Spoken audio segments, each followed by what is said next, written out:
So you finally decided to declutter, and then this happens. You look around your space and you compare your home to what your perfect home should look like. Unless I blow up this entire house and rebuild it from scratch, it is never going to look like this. Let's chat and reassess your expectation to get you that clutter-free home that you desire. One of the biggest things that I see in the industry is that a lot of people give up before they actually even start. For me, the number one rule of decluttering is to start. I urge you to stop comparing your homes to others. Stop focusing on how well organized other people's pantries and refrigerators are, and focus on your own space, which has the potential to be awesome. Something important to note, always declutter first, then organize. When starting to declutter, remove the easiest things first, and this can be done via your 60-second purge.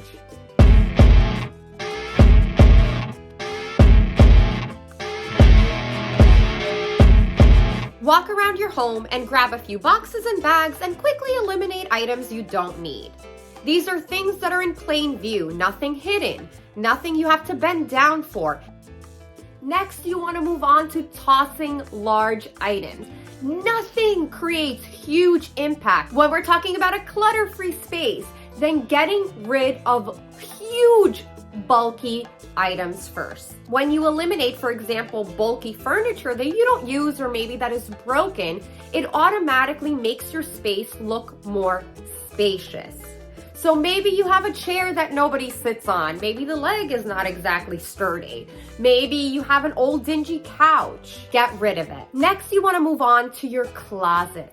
And here you want to get rid of things that you don't wear. Now, there are a number of ways to declutter a closet. You can do my favorite, which is the clothing dump. And what you would do here is you would collect all of your clothes, you would dump it on a couch, a floor, your bed, and then you would essentially go through each and every item. And if you haven't worn the item in the last year or so, if this item hasn't been in the laundry recently, you would either donate it, sell it, or throw it out. Now, when you're decluttering your closet, you want to make sure that you're staying true to who you are. What do you wear on a daily basis? Are you somebody that wears a lot of loungewear? Well, if you do, you might not need those 10 dresses that you have that have been hanging there for the last 10 years. I do encourage you to only keep things in your closet, in your dresser drawers that you are wearing on a daily basis. If you've watched any of my videos, you know I'm a huge lover of wardrobe capsules. I also practice Project 333, so what that means is seasonally, I only rely on 33 items that I wear for 3 months. I've been doing this for quite some time, and I'm here to tell you that you really don't need more than 33 items. For more on Project 333, you can check out this video here. Another technique that I absolutely love, this is kind of more long-term, for eliminating closet clutter, is if you have the opportunity, put a bin inside your closet.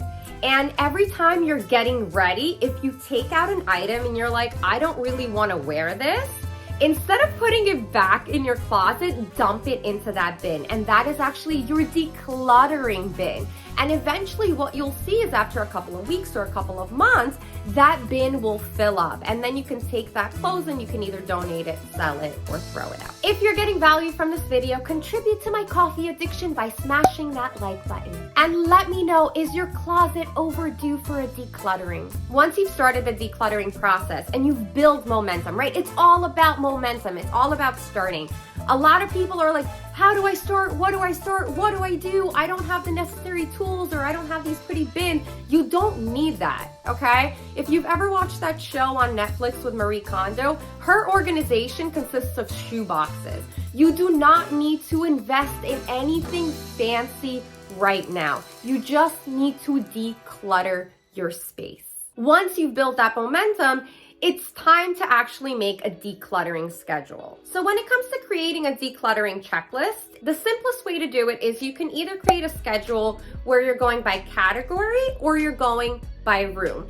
I find that it really depends on the person. I've tried both methods. For me, I prefer to go by room. I just feel more accomplished with each one of my spaces is complete. But again, you can go by category or you can go by room. And the way that you would create a schedule is you would realistically try to figure out, okay, well, how many minutes or hours can I dedicate to the decluttering process in a day or a week? Maybe on Monday, Tuesday, and Wednesday, you're decluttering your pantry. Maybe on Thursday and Friday, you're decluttering the medicine cabinet in your bathroom. If you're someone who maybe can only dedicate, let's say, an hour to the decluttering process once a week, then you can pencil in decluttering your entryway this week. Decluttering schedule, for it to work, it has to fit you and it has to fit your lifestyle. If you need help on what to declutter in each and every room, you can grab my free Ultimate Mom's Decluttering Guide. I'll leave a link to it in the description below. Another great option, if you're really trying to kind of assess where to start your decluttering journey in your home, is to identify areas in your space that drive you nuts. So these are the areas that are like eyesores that whenever you walk by them, maybe it's your dining room table, the clutter is just visual and it's like ambushing you and it's giving you stress and anxiety. Maybe it's like your office, you don't even want to go in there. Your desk, whatever. Oftentimes it's our kitchens or our bathrooms. You know, a lot of times it's these really high traffic areas that we see every single day. As moms, it's probably our kids' rooms. So you're gonna identify those areas of like visual, oh my God, this drives me nuts clutter. And then what you're gonna do is you're just gonna write them down on a piece of paper or on your cell phone, and then you're gonna rate them on a scale of 1 to 5. 1 being, oh my God, this really needs to be decluttered because it's driving me absolutely nuts. And then 2, 3, 4, 5 is kind of like, oh, okay, maybe it'll kind of wait until whenever I have time, right? So that creates this kind of visual perspective. And it's really also good because then you can prioritize that on your decluttering checklist. And once you do that, you can then start tackling all of your 1s, followed by all of your 2s, your 3s, your 4s, and your 5s. And you're gonna see that the decluttering process, number 1, is gonna be extremely strategic. So you're gonna know exactly what it is that you're doing and when, but you're just gonna watch the clutter completely diminish. The people whose homes you see on social media that are like absolutely perfect, most often that took time. And it wasn't only about decluttering their space, it was more so about developing clutter-free habits. So these are people who are extremely conscious of what they bring back into their home. For this, I love the 1 in, 1 out rule. Actually, it's even better if it's like 1 in, 2 out. So every time you purchase a new mug, you throw out an old one. Another reason why a lot of folks are able to maintain a clutter-free home is a very, very simple habit.